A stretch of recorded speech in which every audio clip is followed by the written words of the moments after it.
Irmãos, irmãs, queridos, família de Deus, povo abençoado do Senhor, graça e paz seja multiplicada aí sobre todos, em nome de Cristo Jesus, o Senhor, pelas suas benditas e maravilhosas promessas. Nós somos coparticipantes da sua natureza, amém? Deus nos fez participantes da sua natureza através das suas promessas, graças a Deus. Que privilégio, que bom a gente poder estar aqui mais um dia, mais uma viração do dia, em nome de Cristo Jesus.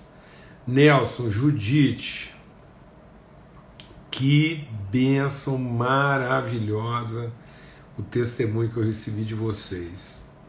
Meu Deus, que alegria, assim, que coisa bendita, maravilhosa, o testemunho, a celebração daquele casamento, a forma como Deus usou a vida de vocês ali, poder, né, testemunhar, fazer parte disso.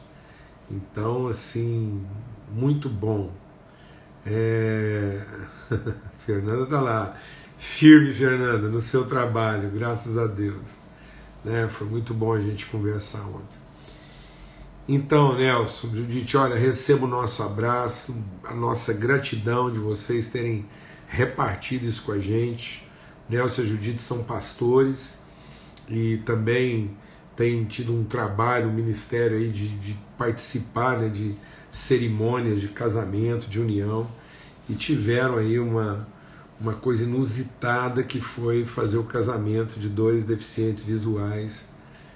E além de celebrar, eles tinham que fazer a narrativa, né, de tudo que estava acontecendo. Então descrever o noivo para a noiva para o noivo, o ambiente, as cores, que coisa, que vocação assim maravilhosa, né? Então muito bom, viu? Que privilégio, que coisa assim, isso. É isso que a gente fala, né? Da gente ser,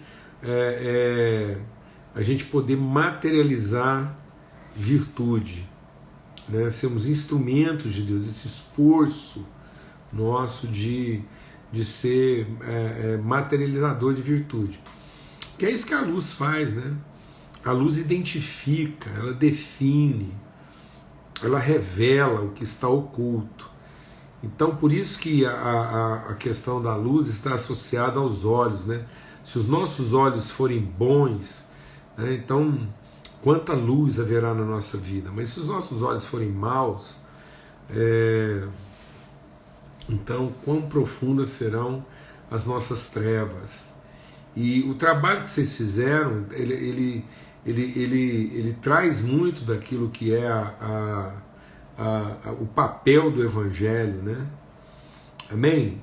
Vamos ter uma palavra de oração. Aliás, o Nelson e Judite, se vocês pudessem juntos aí, a gente vai compartilhar algo aqui, vamos terminar essa reflexão do primeiro capítulo aí. Se vocês tivessem disponibilidade de entrar no final, eu chamaria vocês e a gente compartilharia juntos dessa vivência. Vocês poderiam contar um pouco também do que foi a vivência de vocês naquela hora ali, e o pessoal que está em volta da mesa aqui ser edificado. Amém? Então, será que é possível, né, vocês ficarem um pouco e mais no final da live eu chamo vocês aqui, vocês entram e a gente compartilha com os irmãos aí, pode ser? Então tá bom. Pai, muito obrigado pelo teu amor. Obrigado mesmo assim pela tua maravilhosa, bendita vontade, bondade, e revelado na tua vontade.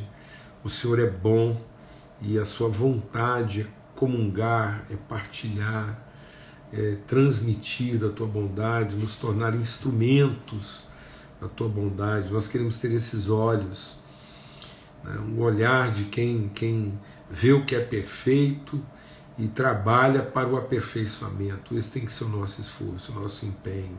Em nome de Cristo Jesus, o Senhor, pelo sangue do Cordeiro, em dias de tanto desafio no nosso país, que o nosso olhar seja o olhar de quem crê e não de quem duvida. Em nome de Cristo Jesus. Amém. Graças a Deus. Então, hoje eu ainda estava compartilhando com o pai de uma irmã nossa, e ele está isolado em casa com Covid, e eu compartilhava isso com ele, né? É muito comum, às vezes, a gente pensar que no nosso problema as pessoas têm que estar ocupadas em prover para nós a solução. E, na verdade, quando Deus nos leva a encontrar as pessoas, nos fazer ir, né, a esse lugar onde os desafios estão, onde a enfermidade está, onde o problema acontece, é para que a gente possa ser luz, é para que a gente de lá irradie, lá do lugar mais profundo. É como se Deus fosse cavando, e não para ele não deu. Olha que figura legal. Deixa Deus, Espírito de Deus, ministrar o nosso coração. Deus não está cavando uma sepultura. Deus está cavando uma fonte.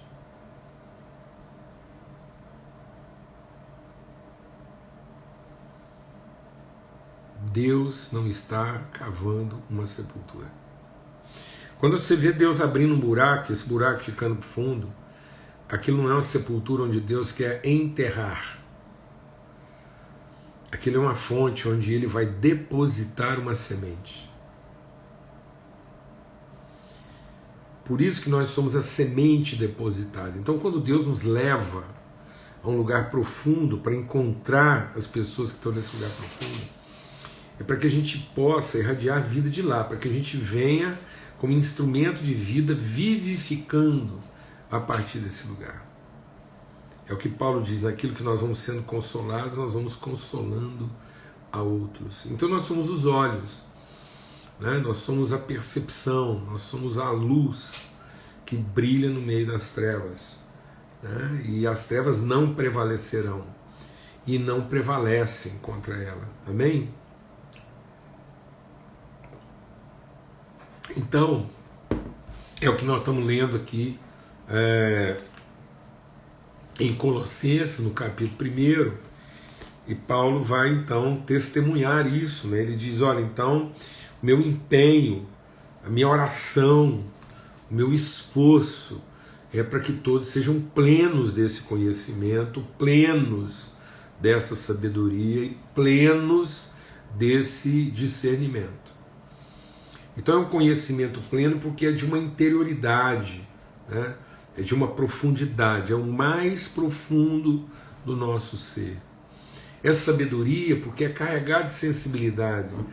Amados, assim, a gente tem compartilhado algo aqui, e por mais que a gente pensa, né, e diz que o mundo está mergulhado numa sinceridade cruel, todo mundo se permitindo, né, e todo mundo se dando ao direito de ser sincero nos seus sentimentos, né, nas suas preferências, sem nenhuma sensibilidade.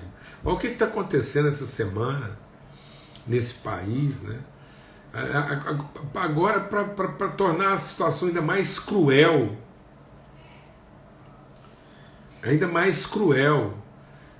criou-se uma divisão no nosso país, como se os que quisessem a saúde são inimigos do que querem o trabalho, e os que querem o trabalho são inimigos do que querem a saúde. Então nós estamos combatendo medo com medo. Medo com medo.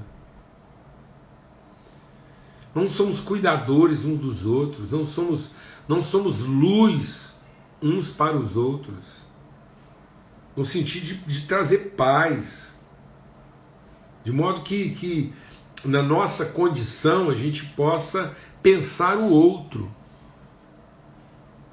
Então, se eu tiver que me resguardar, se eu tiver que mudar minha rotina de presença física, não é para me salvar, é para salvar meu irmão.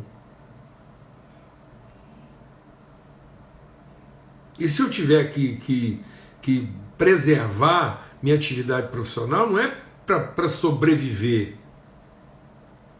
é para alimentar e garantir a vida do meu irmão.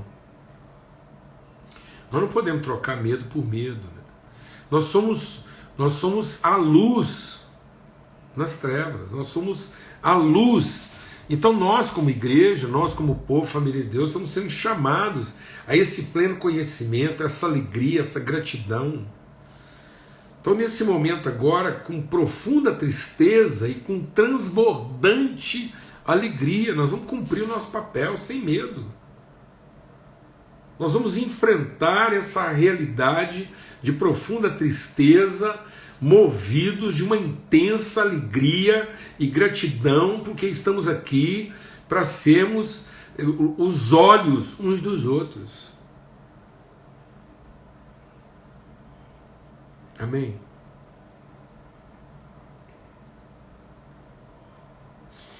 A gente vai ficando meio cruel, né, mano? A gente está compartilhando aqui esse momento vivido aí pelo Nelson e pela Judite, em celebrar o casamento de dois deficientes visuais, duas pessoas cegas. E aí a gente cai quase naquela coisa assim, cruel, né? É como se de repente o Nelson e a Judite fossem lá celebrar esse casamento num sentimento assim totalmente assim negativo, né? De autocomiseração, e fosse tomado assim de uma pena por aquele casal, para depois chegar em casa e falar: oh, Deus, obrigado porque o Senhor me deu vista e visão quando tantos não enxergam. Que conversa! Nós não temos que aqui agradecer a comida que nós temos enquanto tantos não têm. Não ensine isso para o seu filho. Não ensine isso para o seu filho a fazer essa oração. Oh, pai, obrigado, porque nós temos comida aqui em casa quando tanta gente não tem. Aí não, aí nós estamos patenteando de forma religiosa a nossa crueldade. Não. É para que com alegria a gente esteja nesse ambiente e seja a luz. Então há uma tristeza, há um constrangimento pela limitação do outro, mas há uma intensa alegria, porque nós estamos lá para ser o alimento, para ser a provisão, para ser a tradução, para ser a luz. Em nome de Cristo Jesus. Se você sentar numa mesa para comer alguma coisa com essa consciência de que tem tantos que não comem, então foi uma coisa. Então levanta e vá atrás das pessoas antes de você começar a comer. Ué. Amém? Em nome de Cristo Jesus. Bom, então é isso que Paulo está dizendo. Então nós temos que enfrentar esse tempo agora. Não é com esse medo, né? Não é com esse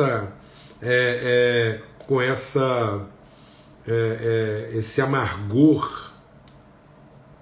Não é uma amargura. É uma tristeza sensível de quem está profundamente engajado e num ambiente de família onde todos vão colocar tudo o que tem a serviço uns dos outros. É hora da gente abrir o coração, a vida, os armários, a vida. Em nome de Cristo Jesus, é isso que ele fala. Por quê? Porque nós fomos libertos das trevas, da escuridão. E ele nos transportou para o reino do Filho do seu quê? Amor. Então o que ilumina? O que ilumina os olhos? O que faz com que os olhos vejam? É a gente repartir. Não foi o que os discípulos no caminho de Emaús disseram? Nossos olhos foram iluminados quando nós vimos ele comer o pão. Não. Nossos olhos foram iluminados quando nós o vimos repartir o pão. Paulo estava preso num barco, era um prisioneiro, estava todo mundo desanimado, a coisa só ia de mal a pior, todo mundo esperando a má sorte, agora todo mundo vai morrer. Não havia ânimo neles. A Bíblia diz que quando Paulo estava lá naquele barco não havia mais ânimo. Tudo que os homens podiam pensar de solução tinha dado errado. Sabe como é que Paulo recuperou o ânimo daqueles homens? Ele se assentou, deu graças e repartiu o pão entre eles. E a palavra de Deus diz que aqueles homens, vendo Paulo com o coração grato, repartir o pão, eles recobraram o ânimo e começaram a comer. Então o que faz as pessoas recobrar o ânimo não é comer, é ver alguém compartilhando, doando o seu olhar. Por isso que ele diz, então, é isso que a gente viu aqui em todo o texto. E que olhar é esse? É o olhar do que é perfeito. É olhar não para aquilo que tem defeito, mas aquilo que é perfeito. Então, nosso papel, por isso que Paulo diz, o meu esforço, e a gente vai concluir hoje essa reflexão no capítulo 1. O nosso esforço, e Paulo diz, então, todo o meu esforço, eu me esforço de todas as maneiras possíveis. Então, encontre todas as maneiras possíveis e empenhe todo o seu esforço para que essa natureza, esse poder, essa glória de Cristo, esse Cristo, essa unção de colocar a sua vida em favor dos seus irmãos, possa levar as pessoas à perfeição. É isso que vai aperfeiçoar, é isso que vai nos tornar gente perfeita. Então eu estava falando com aquele irmão que está lá isolado em casa com Covid, e eu disse, irmão, agora é hora então, já que você está aí isolado, pertinho de Deus, coração angustiado, vivendo a sua fragilidade, vai orar pela sua família, porque nesse momento agora você é o lugar de encontro. Então as pessoas, elas estão se encontrando à sua volta, pensando em resolver o seu problema, e você vai ser o abençoador delas. Então toda vez que Deus permite uma necessidade é para produzir um encontro, para que aquele que tem virtude possa comunicar essa virtude. Então quando Deus vai cavando, ele vai cavando o quê? Um poço. Ele vai atravessando os montes de entulho, aquilo que a gente foi colocando, né? Aquilo que está pesando, aquilo que está obstaculando, aquilo que está oprimindo, aquilo que está constrangendo, aquilo que está impedindo o fluxo. Então Deus vai penetrando até que lá do profundo da nossa interioridade jorre o que é perfeito. E o que é perfeito? Essa entrega, esse amor espontâneo, essa bondade, né, que a gente pode entregar em favor uns dos outros. Amém? Só corrigir uma coisa aqui. Amém? Então, é isso que Paulo está dizendo. E aí a gente quer concluir nesse sentido. Isso acontece, né? Então nesse momento agora, procure formas de abençoar. Procure formas. Então, se é orar, se é mandando uma mensagem, se é acudindo, se é entregando, se é servindo, o que for. Nós não estamos condenados. Por isso que deixa Deus ministrar. Da onde está vindo essa virtude aqui? O que está abençoando a igreja de Colossenses? De onde está jorrando essa água aos Colossenses? De onde? De um empresário bem-sucedido, que tinha grana para comprar a cesta básica para todo mundo? Não, mas sabe de onde essa água jorrou e está abençoando a gente até hoje? De uma cela úmida, escura, de uma prisão, um homem aprisionado. Um homem aprisionado, um homem em isolamento social involuntário. Ele está lá, isolado, e ele resolve, ele entende que ninguém pode conter e impedir que as águas fluam. Amém? Em nome de Cristo Jesus, o Senhor. Então ele encontrou uma forma, ele encontrou uma brecha. E nós precisamos ter esse tipo de esforço. Então, quando Paulo está falando de esforço, ele está falando do esforço. Olha, eu já não enxergo direito, eu tenho dificuldade de enxergar, eu tenho dificuldade de escrever, mas Deus levantou ajudadores. Então, naquilo que seja um gemido. Se você não sabe orar como convém, então geme. Mas não geme por você. Não geme como quem está sendo subtraído. Geme como quem abençoa alguém. E Deus vai levar o som do seu gemido, e isso repousará como bálsamo de refrigério suave sobre a cabeça das pessoas. E você será a luz na vida delas. Que elas verão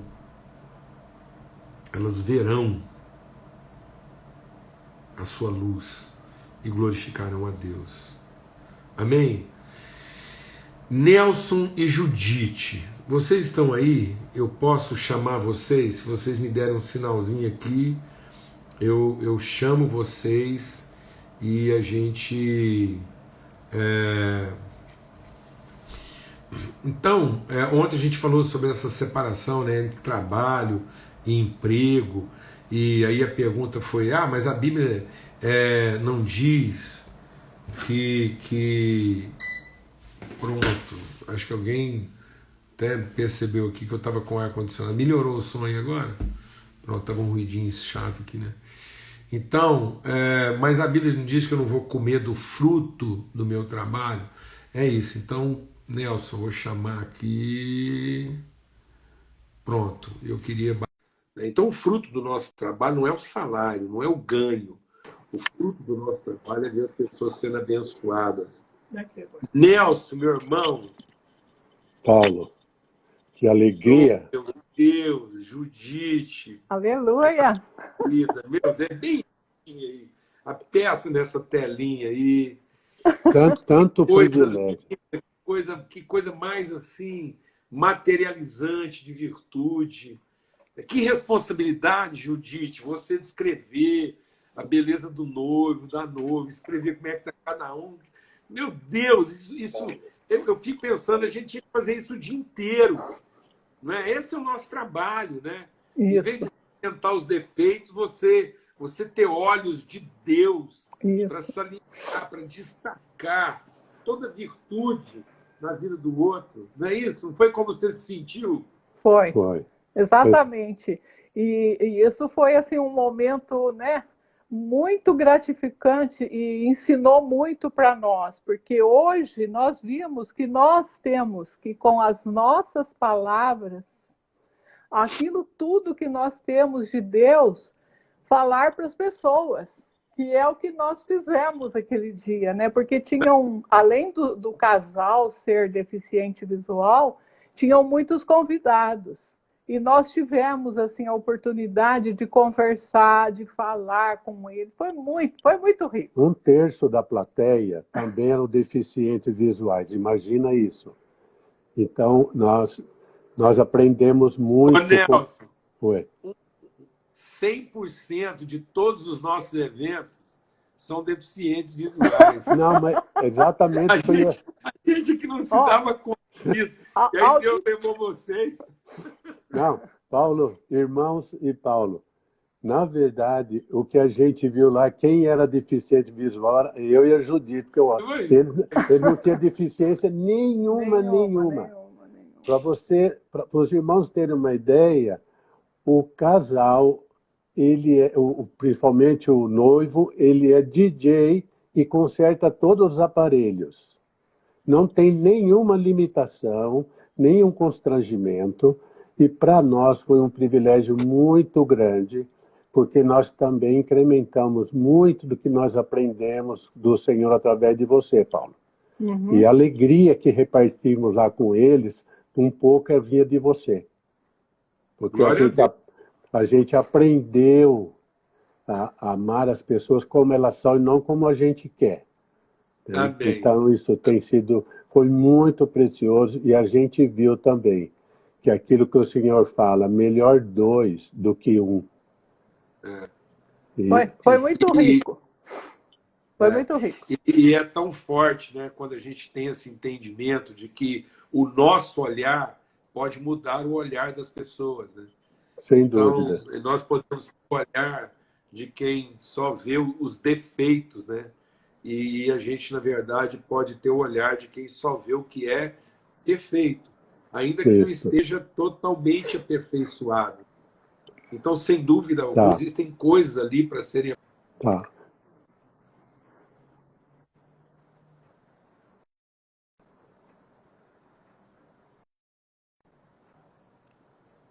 Pouco. Picotou, Paulo. Picotou.